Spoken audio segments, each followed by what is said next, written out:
Sois béni, mon frère, sois béni, ma soeur. Je suis le prophète Michael. Euh, Aujourd'hui, c'est une journée spéciale que je vous apporte. Par la grâce du Seigneur, je veux que nous fermons les yeux pour bénir un temps soit peu, comme le dit le Seigneur Jésus-Christ, pour sa parole, pour sa grâce. Mes frères et ma soeur,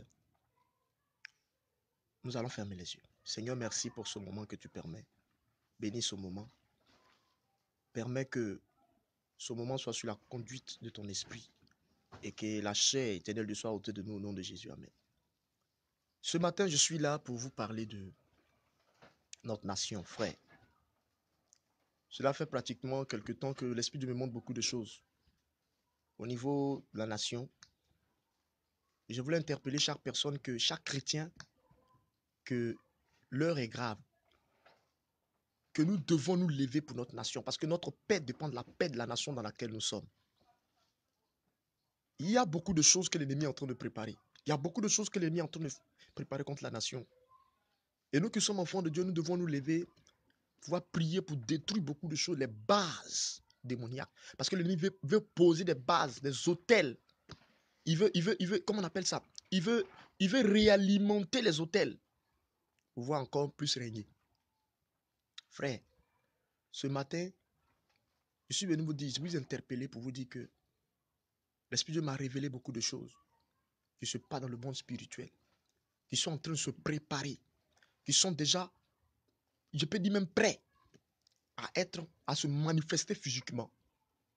Et en ce moment, l'atmosphère spirituelle et l'atmosphère physique, la Côte d'Ivoire, n'est pas bonne. Donc, nous qui sommes enfants de Dieu, nous devons nous lever et prier. Chercher la face de Dieu. Chercher l'Éternel. Chercher Dieu en ce moment. Je vous dis la vérité. Parce que ce que Dieu veut faire, alléluia, Dieu veut faire un balayage. Dieu veut faire un nettoyage total au niveau de la nation. Il y a eu trop de pourriture. Il y a eu trop de choses qui sont passées. Frère, et Dieu s'est levé. Parce que après toutes ces choses, la Côte d'Ivoire sera l'éléphant d'Afrique. La Côte d'Ivoire sera la nation qui serait une nation de pèlerinage. Je vous dis la vérité parce que j'ai vu une vision où dans la vision, j'ai vu une colombe. Je n'ai jamais vu une colombe comme ça dans ma vie qui était tellement vaste, qui était tellement grand et qui planait dans l'atmosphère. Je le voyais rentrer dans les nuages et qui planait, qui tournait dans l'atmosphère. Et je posais la question au Seigneur. Je dis, mais Seigneur, pourquoi tu me montres cette vision? Et Dieu m'a dit, mon onction va descendre bientôt. Ma grâce va descendre bientôt sur cette nation. Je ferai de cette nation ce que moi je veux. Parce que l'onction va couler d'une manière terrible dans cette nation. Des gens vont quitter partout, ils viendront dans cette nation, la Côte d'Ivoire, pour venir expérimenter la puissance de Dieu. L'onction va se manifester comme à l'œil nu. Et l'Esprit de Dieu m'a dit que ce qu'il a fait avec Kakou Sévérin, c'est petit. Qu'il va encore utiliser cette nation, les jeunes femmes, les jeunes filles de cette nation. Et il va les utiliser pour se glorifier, parce qu'il arrive. Frère, il est temps que nous nous repentons. Il est temps que nous changeons de vie. Aujourd'hui, dans nos églises, les gens n'ont plus la crainte de Dieu. Les pasteurs n'ont plus la crainte de Dieu. Les prophètes n'ont plus la crainte de Dieu. Les peuples de Dieu, nous n'avons plus la crainte de Dieu. Chacun vit comme le semble. Chacun vit comme il veut. Chacun vit comme il veut, frère. Mais Dieu ne nous appelle pas à vivre comme ça. Dieu nous appelle à vivre dans la sanctification. Aujourd'hui, quand nous regardons dans l'église, la pourriture, des hommes de Dieu qui couchent avec leurs fidèles, des hommes de Dieu qui tisser des pactes, des fidèles qui couchent entre eux dans l'église. Il n'y a plus de sainteté. Aujourd'hui, quand nous regardons le niveau spirituel de la Côte d'Ivoire est bas. Et Dieu s'est levé. Le Saint-Esprit s'est levé. Et c'est pourquoi il y aura des secousses. Il y a des secousses qui sont en train de se faire dans le monde spirituel. Vous allez voir des événements qui vont se produire. Des choses qui vont arriver. Mais il ne faudrait pas que ça vous étonne. Parce que c'est le temps de Dieu qui est arrivé. Le plan de Dieu doit s'accomplir. Il y a une secousse partout. Le monde entier est en train de sentir le secousse qui est en train d'arriver, qui est en train de se passer en Côte d'Ivoire, dans le plan spirituel, comme un tremblement de terre. Mes frères, ivoirien, pasteur. Le temps n'est pas pour dire non, ma mère prophétesse ou mon père prophète. Je suis leader, je suis archibishop, j'ai 1500 armes, j'ai des sonos, j'ai des voitures, j'ai tout à ma disposition. Le temps n'est pas à cela, le temps n'est pas à cela. Frère, ce n'est pas ce qui va te sauver ce jour. Frère, j'ai vu, le Saint-Esprit m'a montré comment il va protéger ses enfants ce jour-là. J'ai vu une vision qui m'a beaucoup effrayé. J'ai vu des gens qui étaient en armes et qui sont rentrés dans une cour. Et dans la cour, quand j'ai vu, alléluia, j'ai vu qu'il y avait une femme qui n'avait pas de mari, elle était veuve. Elle avait seulement que 2 enfants. Elle était dans sa maison, mais tous ceux de la maison ont péri. On les a pris, on les a mis à la mort, on les a tués. Mais quand ils sont rentrés dans la maison de cette femme, la femme était dans la maison, mais elle était invisible. On ne la voyait pas.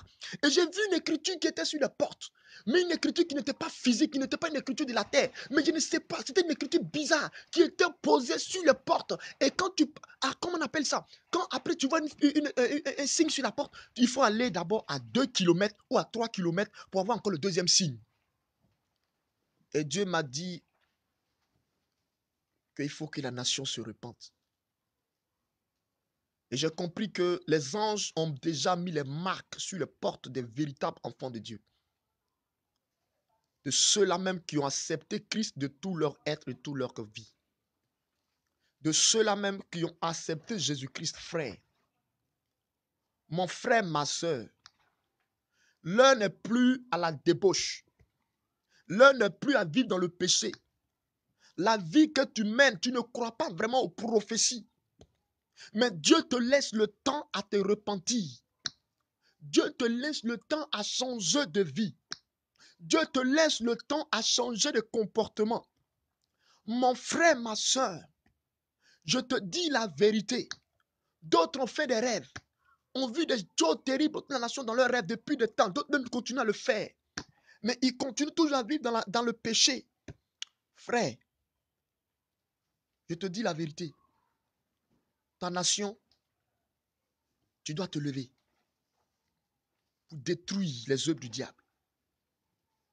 Côte d'Ivoire, le temps de ton réveil a sonné. Le temps du réveil a sonné. Le réveil spirituel, je dis bien, le réveil spirituel d'une manière authentique. Parce que nous sommes dans les derniers temps. Le temps de la fin. Où l'Afrique sera le continent du réveil. Mais Dieu veut activer ce réveil à travers la Côte d'Ivoire. Mais avant que ce réveil ne vienne, par l'onction que j'ai vue dans l'atmosphère ivoirienne, une onction terrible. Et c'est pourquoi vous verrez des gens qui vont se convertir. Des féticheurs qui vont laisser leur fétiche, ils vont se donner à Christ. Frère, dans cette nation, Dieu va puissamment se glorifier. Alléluia. C'est pourquoi il y a une nouvelle génération de serviteurs de Dieu. Des jeunes gens, des jeunes filles que Dieu est en train de former en ce moment. Dieu est en train de préparer en ce moment, qui vivent dans la sanctification. Une armée que Dieu est en train de préparer pour brandir l'onction partout dans le monde entier, pour brandir la puissance de Dieu, pour brandir sa force dans le monde entier. Mais il veut passer par la Côte d'Ivoire. Mais avant qu'il va le faire, il y a un nettoyage. Il faut qu'il enlève les ordures, il faut qu'il enlève la saleté et les enrouler, déposer dans les eaux, déposer dans les océans. Il faut qu'il enlève tout ce qui est pourriture.